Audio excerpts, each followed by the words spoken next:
Hello வணக்கம். இது உங்கள் சிவி ஜோன். எல்லாரும் எப்படி இருக்கீங்க? இனி பற்றின பயங்கரமான தாறுமாறான தேர்ட் வீக் டே 4 ஆஃப்டர்நூன் ஓட் ரிசல்ட்ஸ் தான் பார்க்க போகிறோம். அதுக்கு முன்னாடி பார்க்குற எல்லாரும் நம்மளோட சேனலை சப்ஸ்கிரைப் பண்ணிட்டு பாருங்கள். நிறைய பேர் பார்க்குறீங்க, சப்ஸ்கிரைப் பண்ணாமல் பார்க்குறீங்க. ஸோ சப்ஸ்கிரைப் பண்ணிட்டு பார்த்தீங்கன்னா எனக்கு ரொம்ப யூஸ்ஃபுல்லாக இருக்கும். இப்போ வாங்க அந்த வீடியோக்குள்ளே போகலாம். லைக்கையும் தட்டி விடுங்க. ஸோ இந்த அனாலிசிஸ் பார்க்கறதுக்கு முன்னாடி காலையிலேருந்து பார்த்தீங்கன்னா நிறைய விதமான சண்டைகள் எக்கச்சக்கமாக போச்சு. அதுலேயும் குறிப்பாக பார்த்தீங்கன்னா துஷாருக்கும் கமருதீனுக்கும் பயங்கரமாக முட்டுக்குச்சு. இதில் உங்களுடைய சப்போர்ட் யாருக்கு அப்படின்றத சொல்லுங்கள். அதேமாதிரி வைல்ட் கார்டு என்ட்ரியில் கிட்டத்தட்ட ஒரு 4-5 பேர் வர போகிறாங்கன்ற மாதிரி ஒரு அப்டேட் வந்திருக்கு. அதில் யார் வந்தால் நல்லாயிருக்கும் அப்படின்னு நீங்கள் நினைக்கிறீங்கன்றத சொல்லுங்கள். உங்களுக்கு ஃபேவரட்டான பர்சன், நாங்கள் இன்றைக்கி இவங்களுக்கு தாங்க ஓட்டு போட்டோம் அப்படின்னா நீங்கள் யாரை சொல்லுவீங்க? மறக்காமல் சொல்லுங்கள். இப்போ வாங்க அந்த அனாலிசிஸ் வீடியோக்குள்ளே போகலாம். ஃபர்ஸ்ட் பிளேஸில் யாருக்கு அப்படி பற்றி நம்மளுடைய வியானா இருக்காங்க. இவங்க எவ்வளோ ஓட்ஸ் வாங்கியிருக்காங்க அப்படி பார்த்தீங்கன்னா 1,24,740 ஓட்ஸ். ஓட்டிங் பர்சன்டேஜ் பார்த்தீங்கன்னா 32.89. அடேங்கப்பா, இன்னும் நடக்குது. 3வது நாள் தான் இது, அதுங்களும் இவ்வளோ ஓட்டா? ஒன்றுமே புரியலையப்பா அப்படின்ற மாதிரி வந்துட்டு எல்லாரும் வந்து மூக்கு மேலே வரல வைக்கிற மாதிரி ஓட்டை வாங்கியிருக்காங்க நம்மளுடைய வியானா.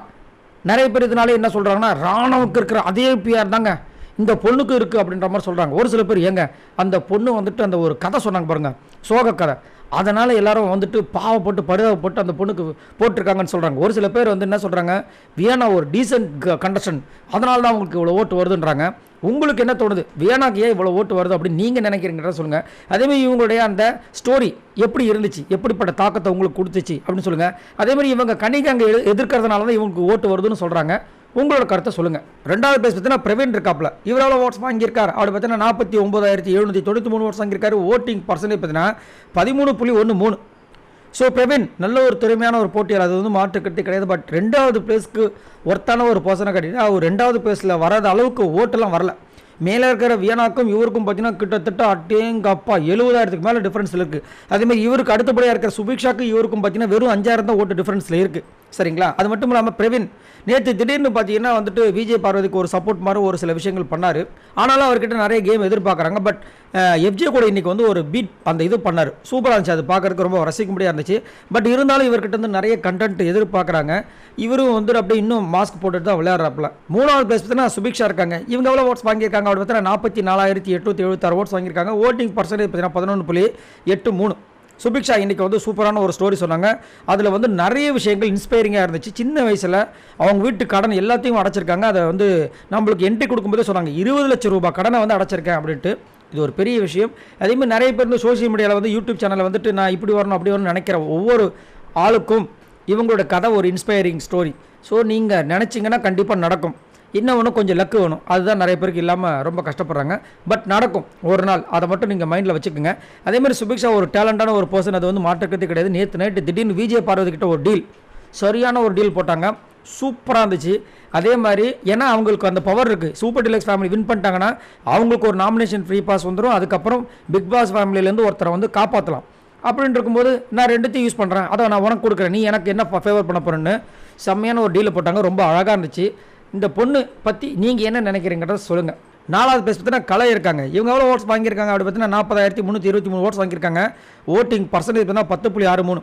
யார் யாரோ என்னென்னமோ பண்ணுறாங்க, எவ்வளோ விஷயங்கள் அது இதுன்னு பண்ணிகிட்டு இருக்காங்க. இவர் எதுவுமே பண்ணாமல் இவருக்கு இருக்கிற திறமைக்கெல்லாம் என்னென்னமோ பண்ணலாம். அவ்வளோ விஷயங்கள் வெளியில் அச்சீவ் பண்ணிட்டு உள்ளே வந்துட்டு அகோரி கலைன்ற நேமை வந்து மாற்றணும் அப்படின்னு இங்கே வந்து வெளியில் போகும்போது பிக் பாஸ் கலையாக மாறணும்னு நினைக்கிறாரு. ஆனால் எதுவுமே வந்து அதுக்கு உண்டான ஸ்டெப்ஸ் எடுக்க மாட்டாரு. திடீர்னு பேசுகிறாரு, கருத்தாக பேசுகிறாரு, ஆனால் அதுக்கப்புறம் புஷ்ஷுன்னு போயிடுறாப்புல. ஸோ உங்களுக்கு இந்த கலையை பிடிச்சிருக்கா இல்லைன்றதை சொல்லுங்கள். 5வது பிளேஸ் பார்த்தீங்கன்னா துஷார் இருக்காப்புல. இவர் எவ்வளோ ஓட்ஸ் வாங்கியிருக்காரு அப்படி பார்த்தீங்கன்னா 38,467 ஓட்ஸ் வாங்கியிருக்காரு. ஓட்டிங் பர்சன்டேஜ் பார்த்தீங்கன்னா 10.14. துஷார் நேற்று தான் வந்து சபரிக்கிட்ட வந்துட்டு அடுத்த வாரம் கேப்டன் ஆகி காட்டுறேன்னு சொல்லிட்டு ஒரு சவால் விட்டார். ரொம்ப சந்தோஷமாக இருந்துச்சு. பரவாயில்லப்பா ஆள் தெரிஞ்சுட்டாருன்னு நினச்சா காலையில் வந்து கமருதீன் கிட்ட போய் சண்டை போட்டுருக்காரு. ஏன் அப்படி பார்த்தா கமருதீன் வந்துட்டு இந்த அரோராக்கு வந்து கஞ்சி எடுத்து வந்து கொடுத்துருக்காரு, ஏன்னா அந்த அம்மாவுக்கு உடம்பு முடியல அப்படின்ட்டு. அது இவருக்கு வயிற்றில் வந்து நெருப்பு கட்டின மாதிரி ஆகிப்போச்சு. அட்டா நம்ம பண்ண வேண்டிய சான்ஸை இந்த கமருதீன் பண்ணிட்டான், இவனை விடக்கூடாது சொல்லிட்டு வாலண்டராக போட்டு அவர்கிட்ட இப்போ சண்டை போடுறாரு. நீ வேலையே செய்யலை, இவர் வேலை செஞ்சு நம்ம பார்க்கவே இல்லை, இவர் இப்போ வேலை செய்யலை, அவர் நான் செஞ்சேன்டா நீ செய்யலை நான் பார்க்கல அப்படின்ட்டு இஷ்டத்துக்கு இது பண்ணி அவரை பிளாக் பண்ணிக்கிட்டு அவர் வா கக்கூஸ்க்கு போகலாம், வா அங்கே தான் நான் போவேன் அப்படின்னா வா நானும் வரேன் அப்படின்றாரு. என்னையா நடக்குது அப்படி மாதிரி இருந்துச்சு. அதுக்கப்புறமா 2 பேரும் மாறி வந்து பிடிச்சி தள்ளி விட்டுக்கிட்டாங்க. வெரி ஒஸ்ட்டாக இருக்குது. துஷார் திரும்ப நீங்கள் அரோரா பின்னாடி போனீங்கன்னா நீங்கள் கண்டிப்பாக பிக் பாஸ் பின்னாடி தான் போகணும். அதாவது வெளியில் சொல்ல வரேன், ரொம்ப ஒஸ்ட்டாக போயிட்டுருக்கு. இவரை பற்றி என்ன நினைக்கிறீங்கிறத சொல்லுங்கள். 6வது பிளேஸ் பார்த்தீங்கன்னா ரம்யா இருக்காங்க. இவங்க எவ்வளோ ஓட்ஸ் வாங்கியிருக்காங்க அப்படி பார்த்தீங்கன்னா 29,095 ஓட்ஸ் வாங்கியிருக்காங்க. ஓட்டிங் பர்சன்டேஜ் பார்த்தீங்கன்னா 7.67. ரம்யா பல்லே பயங்கரமான கில்லாடி. அதாவது எனக்கே விபூதி அடிக்க பார்த்தல அப்படின்னு நம்ம இவர் சொல்லுவார் யோகி பாபு. அந்த டைலாக் பயங்கரமான ஃபேமஸ். அந்த மாதிரி வந்துட்டு ரம்யா வந்து விஜய் பார்வதிக்கே விபூதி அடிக்கிறதுக்கு ட்ரை பண்ணுறாங்க. நேற்று சரியான ஒரு டீலை போட்டு கடைசியில் வந்து சபருக்கிட்ட ஒரு டீலை போடுறாங்க. அதான் சொல்கிறாங்க, நான் வந்து ஏன் கொடுக்க போகிறேன், இது என்னோடய கேம் ஸ்ட்ராட்டஜின்னு சொல்லிட்டு நான் இது பண்ணுறேன்ட்டாங்க. ஆனால் ரம்யா விஜய் பார்வதி எவ்வளோ கேடி, அவங்க என்ன பண்ணிட்டாங்க, ரம்யா வந்துட்டு பிரவீன் கிட்ட பேசுறதை பார்த்துட்டாங்க. ஓ அப்போ நீ வந்து வின் பண்ணால் பிரவீனுக்கு தான் கொடுக்க போறியான்னு சொல்லிட்டு டபால்னு சேஞ்ச் பண்ணிட்டாங்க பிளானை சேஞ்ச் பண்ணி சுபிக்ஷா தான் ஆல்ரெடி சொல்லிச்சுன்னு சொல்லிட்டு திவாகர் கிட்ட ஒரு பிளானை போட்டு இப்போ ரம்யாவுக்கு ஒரு ஆப்போர்ட் ரெடி பண்ணிட்டாங்க. ஆனால் இப்போ இருக்க லைவில் பார்த்தீங்கன்னா ரம்யா கூட பேசுகிற மாதிரியே பேசிகிட்டு இருக்காங்க. எப்போ ரம்யாவுக்கு ஆப் வைக்க போகிறாங்கன்னு தெரியல. ஆனால் இந்த பொண்ணுக்கு தேவை தான். ஏன்னா ஒரு டீல்னால் கரெக்டாக இருக்கணும், நாக்கு வாக்கு சுத்தமாக இருக்கணும். நாக்கு சுத்தமாக இருக்கான்னு தெரியாது, ஆனால் வாக்கு சுத்தமாக இல்லை இந்த ரம்யாவுக்கு. இவங்களை பற்றி என்ன நினைக்கிறீங்க? ஏன்னா காரியம் நடக்கணும்னா கவிதை காலை கூட பிடிப்பேன், விஜய் பார்வதி காலை பிடிக்க மாட்டானான்ற மாதிரி வந்துட்டு ஒரு விஷயம் பண்ணியிருக்காங்களே. இதை பற்றி மறக்காமல் கீழே கமெண்ட்ஸ் பண்ணுங்கள். 7வது பிளேஸ் பார்த்தீங்கன்னா அரோரா இருக்காங்க. இவங்க எவ்வளோ ஓட்ஸ் வாங்கியிருக்காங்க அப்படி பார்த்தீங்கன்னா 26,545 ஓட்ஸ் வாங்கியிருக்காங்க. ஓட்டிங் பர்சன்டேஜ் பார்த்தீங்கன்னா 7. அரோரா சைலண்ட்டாகவே இருக்காங்க. எல்லாருமே கேட்குறாங்க, என்னங்க அரோரா கண்டது கண்டென்ட்டாக வரல, என்னவா இருக்கும் அப்படின்னு. எனக்கு தெரிலங்க அப்படின்னு. காலையில் பார்த்தா படுத்து தூங்கிட்டு இருந்தாங்க, அவங்களுக்கு உடம்பு முடியலன்னு. இந்த பக்கம் கமருதீனும் விஜய் பார்வதி பேசிகிட்டு இருந்தாங்க துஷார் கூட சண்டை போட்ட விஷயங்களை.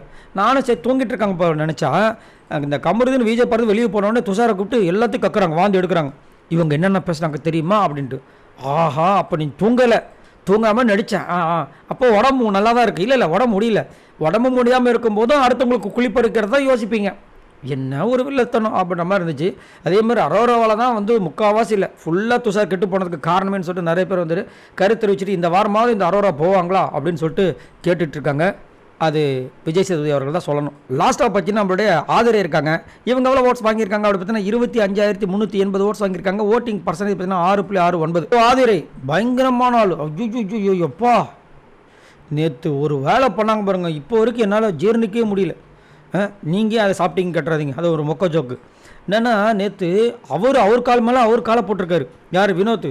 இந்த அம்மாவுக்கு வந்து அதை பொறுக்க முடியாமல் 8 வரைக்கும் போனாங்க பாருங்க. ஷாக், செம்ம ஷாக்.